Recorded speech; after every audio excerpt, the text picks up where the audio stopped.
Estamos en el Domingo de Ramos. Domingo de Ramos. Eh, no sé qué atractivo tenían los ramos. Me acuerdo cuando yo era chico y en mi familia había costumbres católicas, el Domingo de Ramos había que ir a buscar ramos a cualquier lado, ¿no? Y duraban un año y yo nunca sabía qué pasaba con esos ramos, ¿no? Pero bueno, gracias a Dios que uno se libra de ciertas costumbres. Pero hoy estamos ante la entrada de Jesús a Jerusalén para su última semana de vida. Ustedes saben la historia. Yo no quiero enfatizar los detalles históricos, sin embargo, hay algunos detalles importantes. Hay un libro que leí hace un tiempo atrás de Justo González. Justo González es un cubano, teólogo, es uno de los más grandes cubanos que han entrado dentro del reino de la teología, muchísimos libros. Tiene un libro que se llama La historia tiene su historia. Toda historia tiene su historia. Un libro pequeño pero impresionante, que cuenta que la historia, como nos la cuentan, cualquier historia, no es tan así. ¿Vieron? No sé si han escuchado ustedes que la historia la escriben siempre los que vencen, los que ganan la guerra, los que pierden. Yo nunca escuché un libro escrito, nunca leí un libro escrito por un nazi, por ejemplo, sobre la guerra, ni a un japonés sobre la guerra de ellos. Generalmente los que escriben las historias son los que vencen. ¿Y por qué? Porque la cuentan a su propio estilo. Entonces, este autor decía que toda historia tiene su historia atrás. Al pensar en esto, lo traje a esta Semana Santa y lo traje al día de hoy, a la entrada de Jesús a Jerusalén. El domingo próximo, si Dios quiere, vamos a estar hablando sobre esas dos posturas que tiene la cruz. Hay una postura mariológica, que es a los pies de la cruz, María con el cuerpo de Cristo Jesús lacerado, bueno, y ella sufriendo. Hay una estatua impresionante. Es decir, esa es una postura. Y la otra postura es esta, la de la cruz vacía. Son dos posturas. Hace años atrás, muchos años atrás, entró un hombre a la iglesia que no era obviamente evangélico ni nada. Yo lo traje, ¿puedo ver, pastor? Sí, entró, me miró a todo lado y dice, ¿qué falta de fondos han tenido? ¿Por qué? Dice, no hay estatuas, no hay nada. Y sí, le digo, estamos en la última.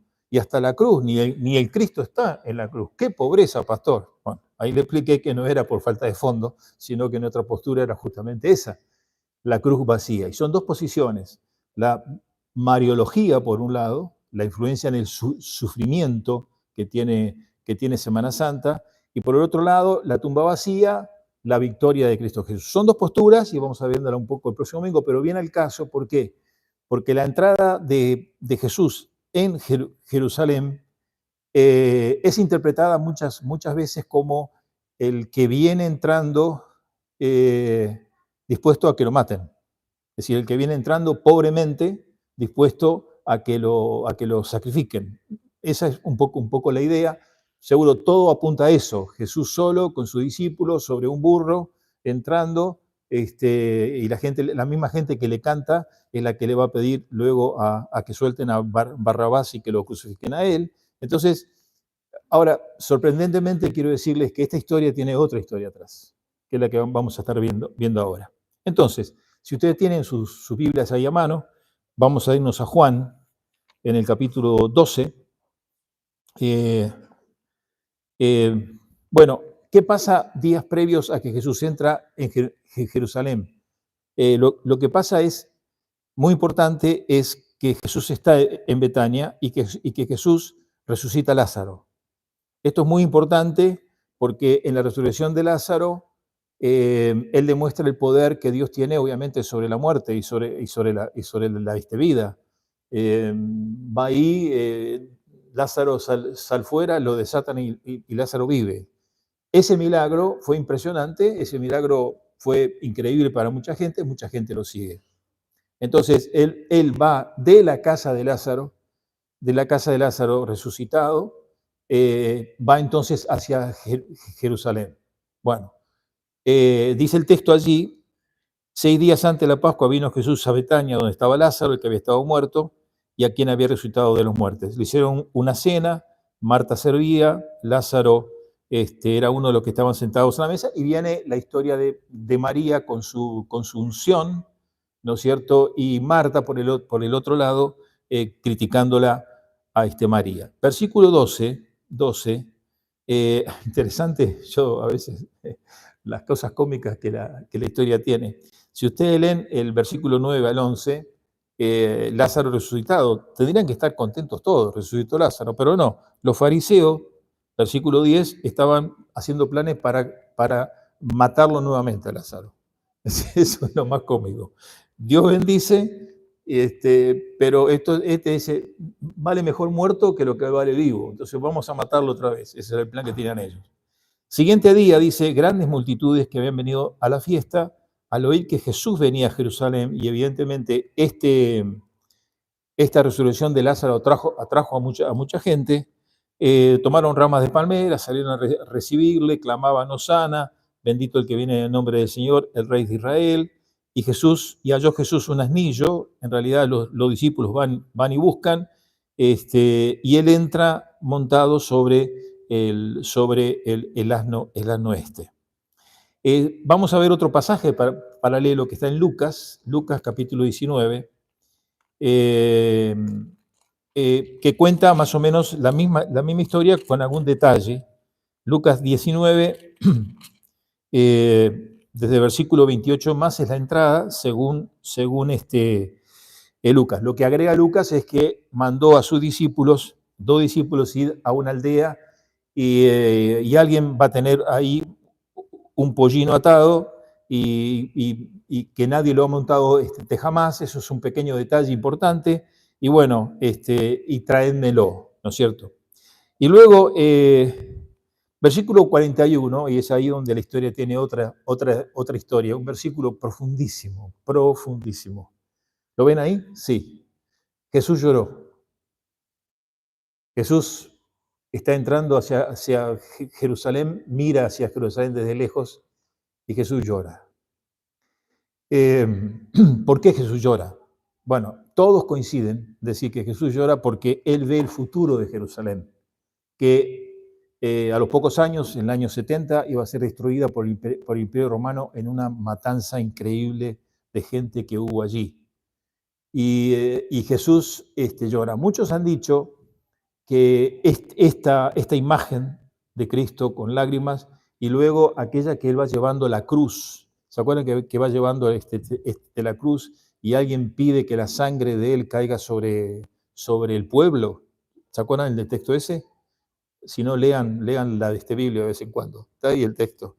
Y dicen que esa profecía es la que sigue pendiente aún hasta el día de hoy. Hay que hablarlo con el hermano José Levín cuando venga, que la sangre de él caiga sobre nosotros. Es impresionante eso, ¿no es cierto? Decir que alguien pida eso. Pero Jesús aquí llora. ¿Llora por qué? Porque él ve una Jerusalén destruida, una Jerusalén objeto de una matanza increíble. Jerusalén nunca volvió a ser la misma que era antes. Y esto Jesús lo ve, Jesús llora, pero Jesús no lo comparte con nadie. Con nadie. Es decir, ahí teníamos en Jerusalén todas las estructuras de mucho poder, religiosa, Roma, los sacerdotes que creían que eran dueños de absolutamente todo, y Jesús ve que no eran dueños de absolutamente nada. Eso es algo trágico allí. Bien, con el tema, vamos, ya que vimos Lucas, vamos a ir a Mateo en el capítulo 21, para explicar por qué, desde otro ángulo, Jesús escoge entrar sobre un burro, sobre un asno.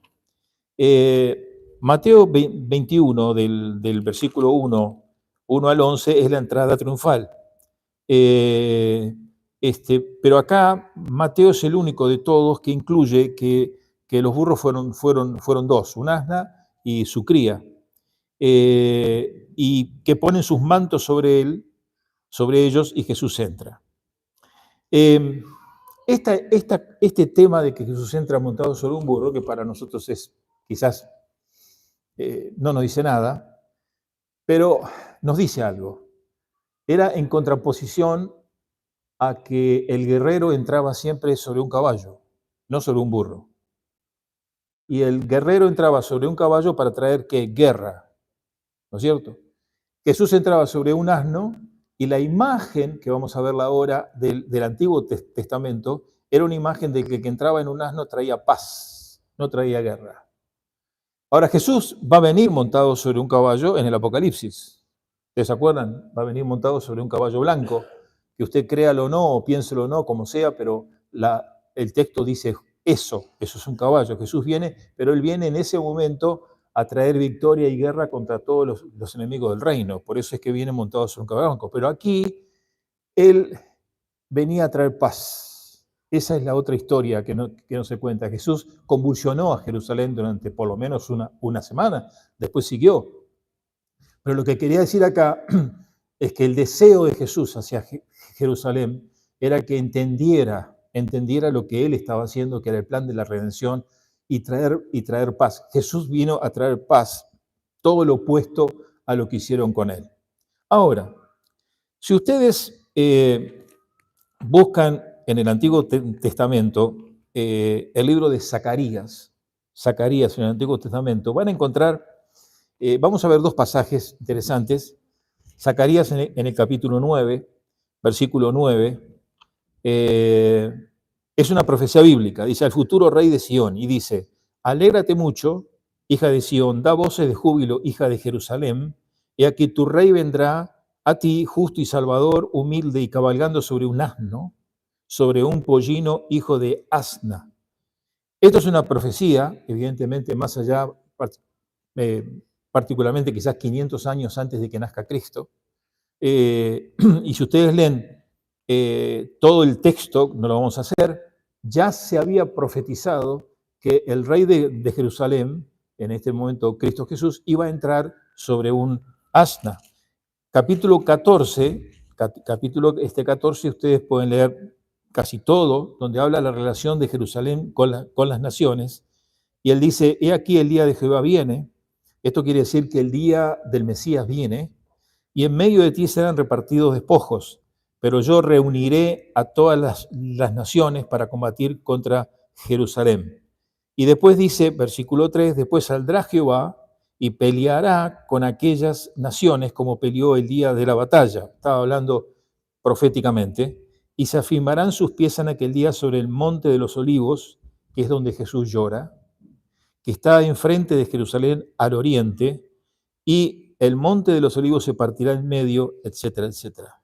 Entonces, esta idea del monte de los olivos, donde Jesús está mirando hacia Jerusalén, también traía un fuerte contenido profético. A ver, esto yo lo digo ¿para qué? Porque esa historia que cuentan los evangelios tenía otra historia atrás, que era esta historia de las profecías bíblicas.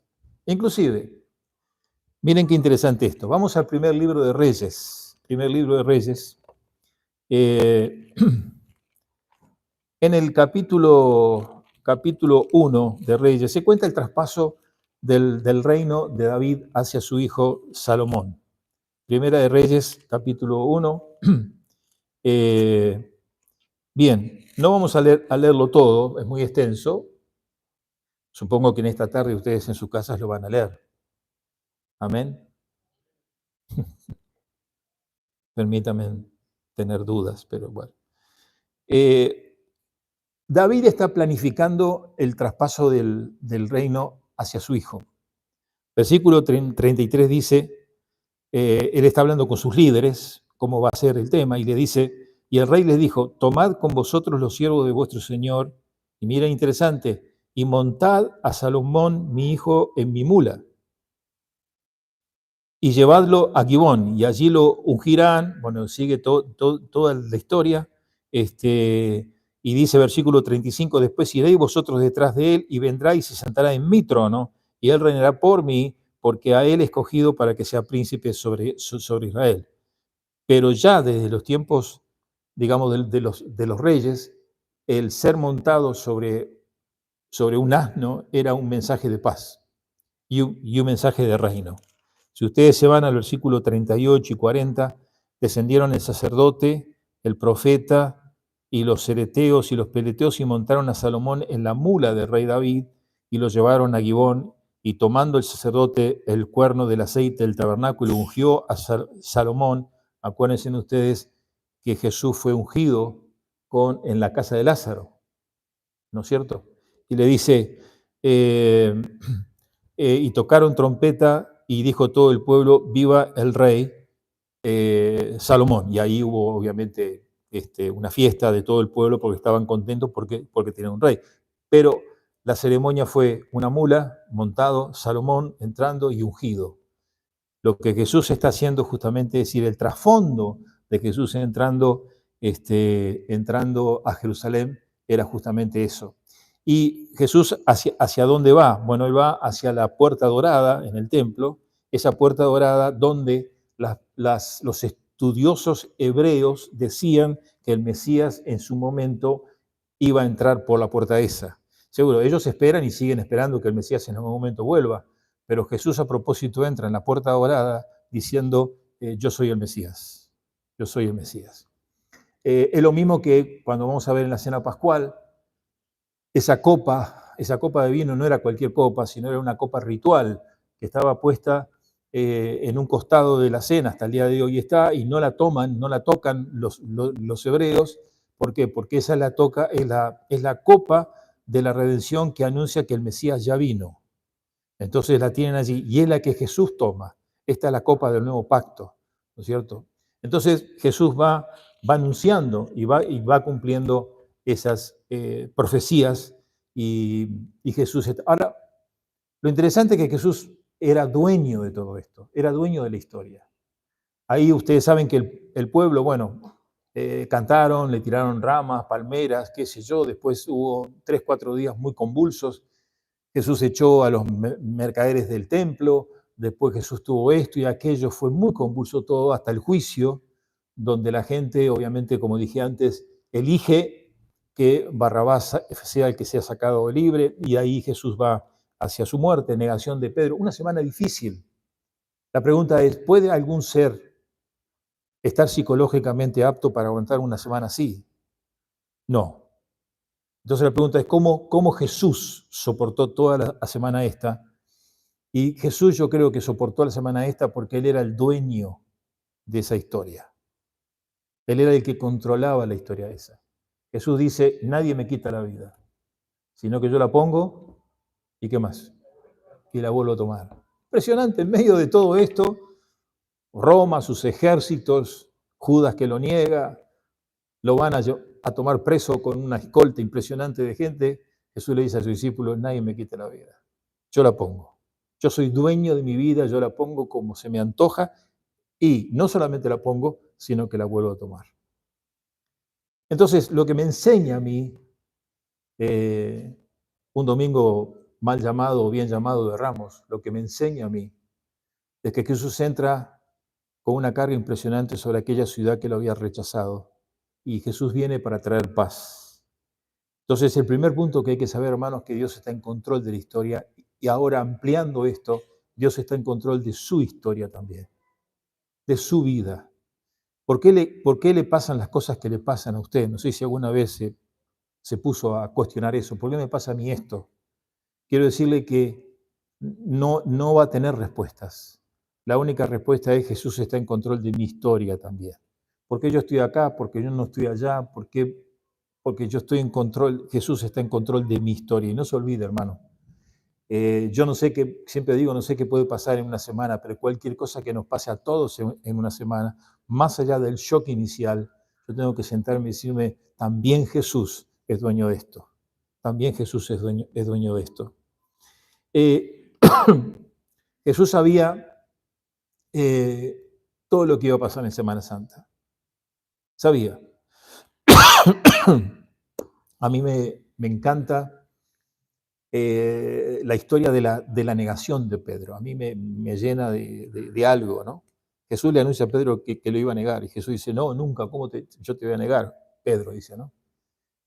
Después, cuando el gallo se le antoja cantar y Pedro se acuerda de las palabras de Jesús, si ustedes leen los evangelios, van a ver que Jesús es juzgado en esa misma noche y es llevado de un edificio a otro. Y cuando es llevado de un edificio a otro, atado, golpeado, se da vuelta en la calle de Jerusalén y lo mira Pedro. Esa mirada que fue un instante le quebró la vida a Pedro. Y dice, el texto dice, Pedro lloró amargamente en Jerusalén. Esa mirada. Eh, ¿Qué habrá pasado por la mente de Pedro? Y la negación y sobre todo que Jesús le había predicho. ¿Por qué? Porque Jesús era el dueño de la historia de Pedro. Y lo mira un instante y Pedro se viene abajo. ¿Qué diferencia con Judas? Yo a veces pienso en la historia de Judas. Increíble, increíble. Jesús nunca vendió a Jesús para que lo crucificaran. Judas vendió la identificación de Jesús. Él es el Cristo. Le pagan. Después cuando ve todo lo que va pasando, se arrepiente Judas. Se arrepiente. ¿Y qué hace Judas? Agarra todo el dinero que le habían dado y va a los principales y dice, tomen todo el dinero, yo no quiero saber nada con todo esto, he pecado porque he entregado sangre inocente. Mejor confesión que esa, imposible. ¿Y qué hace Judas? Se va y se ahorca.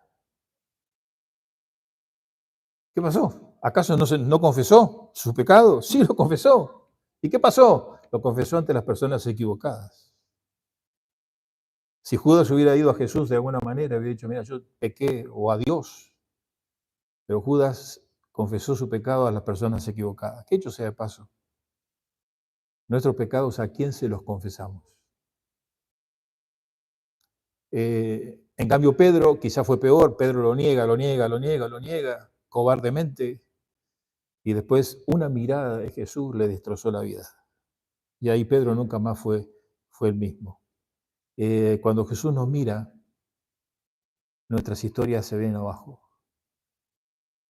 Cuando Jesús nos mira, únicamente queda la historia de Él, no la historia mía. Y por último, hermanos, quiero enfatizar que Dios nos ama a todos. Y la muerte de Jesús es una muerte de amor, porque Jesús entrega su vida porque Él quiere y después victoriosamente resucita y la vuelve a tomar. Y Él es dueño de la vida y Él es dueño de la muerte. En esta mañana, cuando pensemos en esta entrada triunfal, pensemos en el control de Dios que tiene sobre la historia. Yo no sé cómo va a terminar las guerras que están en curso, no sé. Nadie sabe qué va a pasar con Gaza, nadie sabe.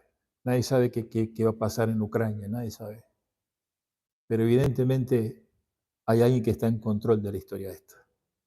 Y en algún momento vamos a mirar atrás y vamos a ver la mano de Dios en todo esto. Y en su vida, hermano, en su vida, deje que Cristo tome el control. Amén. Vamos a orar. Padre, gracias te damos en esta mañana por esta reflexión que hemos hecho sobre la entrada de tu Hijo, Señor, a Jerusalén, a esa semana tan crucial y tan importante. Pero que todos podamos aprender a descansar en ti, porque tú sabes nuestras vidas, las conoces, y ayúdanos a confiar en ti, porque tú eres un Dios todopoderoso que nunca improvisa, sino que tiene razones que nosotros no tenemos. Y nos toca confiar, nos toca aplacar nuestros sentimientos y descansar, porque tú conoces mi historia que está atrás de la historia que yo pienso que es. Gracias, Padre, por esta mañana, por estar justos en Cristo Jesús. Amén. Amén. Dios les bendiga, hermanos.